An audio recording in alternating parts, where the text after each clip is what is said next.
La radio est un art aveugle. Yeah, it's quite cool. Et ensuite, Au début, c'était des déformations, c'était des coupures. il y avait un crocodile qui dormait dans l'herbe. Et ensuite, les bébés sages, ils s'étaient perdus. Énormément, très méchants. Il est peu et de réussite facile et d'échecs définitifs. Citation de Marcel Proust. Bonjour, bienvenue dans les interviews d'Eric Cooper. Comme nous en avons pris l'habitude depuis déjà quelques interviews, eh bien on les démarre avec une citation avant bien sûr de passer à la présentation de notre invité, de notre interviewée qui aujourd'hui s'appelle Amélie Dieudonné. Elle vient de sortir aux éditions L'Harmattan son premier livre qui s'appelle La Chute, cette belle envolée. Et avant de parler du livre, eh bien je vous propose qu'on laisse Amélie Dieudonné se présenter. Bonjour, moi je suis Amélie Dieudonné et je suis psychologue. Voilà, j'ai 29 ans et on se rencontre aujourd'hui pour parler de mon premier roman. Eh bien justement, ce premier roman s'appelle La Chute, cette belle envolée. Quelle était la motivation pour l'écrire ? C'est venu un peu comme une évidence. Je veux dire, j'ai pas pu vraiment retenir les mots. C'était une nuit d'insomnie où j'étais pas très bien. J'ai eu plein de phrases qui me sont venues en tête et j'ai eu besoin de les écrire. Et c'est comme ça qu'est né le roman. Est-ce que ça vous donne envie d'écrire un autre roman ou un autre livre ? Oui, j'aimerais beaucoup, mais je pense que la démarche sera tout à fait différente puisque là, pour ce roman-ci, La Chute, cette belle envolée, la démarche est vraiment venue d'un besoin d'écrire, alors que là, la démarche est inverse puisque j'aurais envie d'écrire, mais je devrais chercher qu'est-ce que je pourrais dire, et donc il faudrait voir pour que ça ne soit pas trop superficiel. Alors, baser son roman, comme c'est le cas, sur sa propre expérience, est-ce que ce n'est pas risqué ? Est-ce qu'on ne risque pas de s'exposer au jugement des autres ? Et spécialement des gens qui vous connaissent peut-être ? Si, mais je pense que le jugement, il existe toujours, même si on écrit un livre qui n'est que fiction. Et je pense que tous les auteurs ne se basent d'une certaine façon sur leur propre expérience. Le degré de fiction est petit ou grand, mais on se base toujours sur notre vécu, je pense, pour écrire quand même. Et dans votre livre, il y a combien de fiction ? Quel pourcentage de fiction et quel pourcentage de réel ? Mystère. Je ne répondrai pas. Est-ce que dans le fond, se raconter, c'est pas c'est pas un peu exhibitionniste ? Je pense pas, et je pense que, j'espère, et c'est les retours que j'ai pour le moment, c'est que le fait de pouvoir oser se dévoiler, ça va permettre aux gens de pouvoir se reconnaître aussi dans l'histoire et dans le vécu, et je pense que c'est là que ça touche les gens, et donc ça vaut la peine. Est-ce que ce livre, vous l'avez écrit d'une traite, ou bien d'abord vous vous êtes rappelé des souvenirs avant peut-être de les mettre ensemble et de pondre ce livre ? Non, ça a vraiment été d'une traite. Le premier mot, c'est le premier mot que j'ai écrit, le dernier mot, c'est le dernier mot que j'ai écrit, et tout de façon chronologique comme ça. Et quand vous vous êtes rappelé de certains souvenirs, est-ce qu'il y a certains souvenirs qui ont remonté à la surface, qui vous ont fait un peu mal ?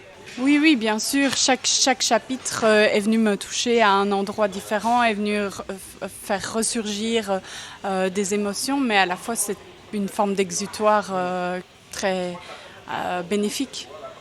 Et en 2 mots, racontez-nous un peu l'histoire que raconte votre livre, donc La Chute, cette belle envolée.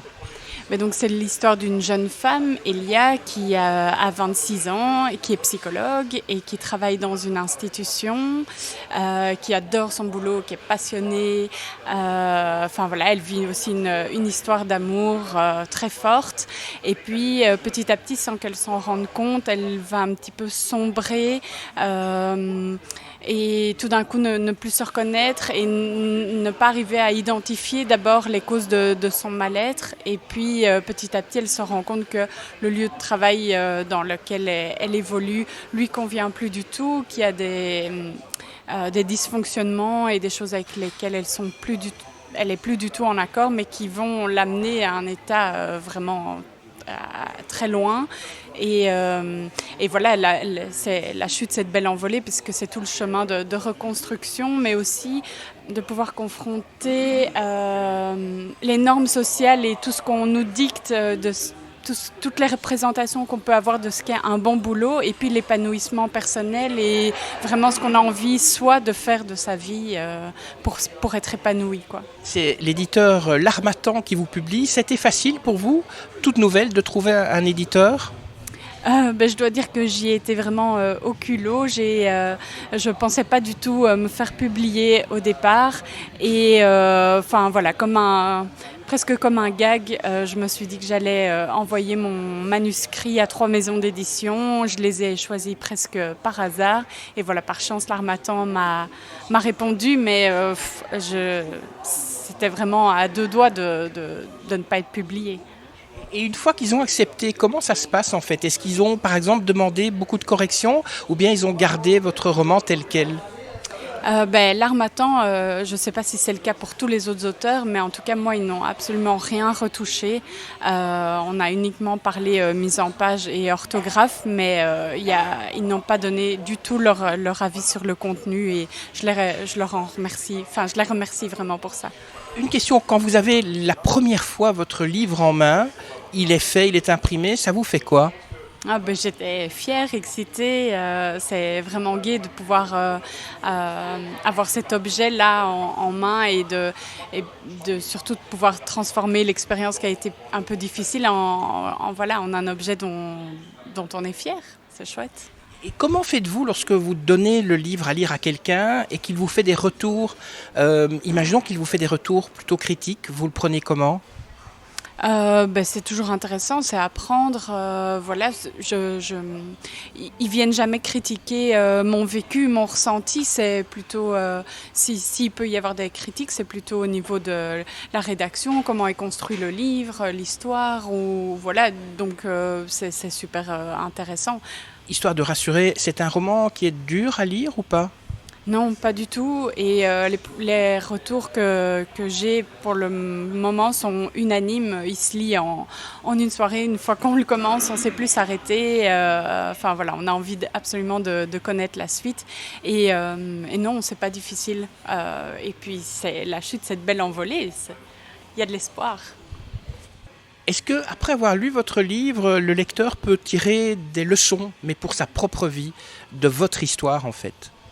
Des leçons, je sais pas, mais en tout cas, les retours que j'ai, c'est que pour chaque personne, même s'il n'y a pas eu d'expérience professionnelle difficile comme pour moi, ça vient vraiment les toucher et ça vient réveiller des réflexions qui pouvaient déjà être présentes sur justement les choix de vie, comment s'épanouir dans sa vie. Et puis, sinon, j'ai eu un retour d'une fille qui a quitté son boulot suite à la lecture de mon livre. Donc ça, voilà, pour certaines personnes, ça va jusqu'à déclencher comme ça des grosses démarches, mais oui, je pense que ça parle.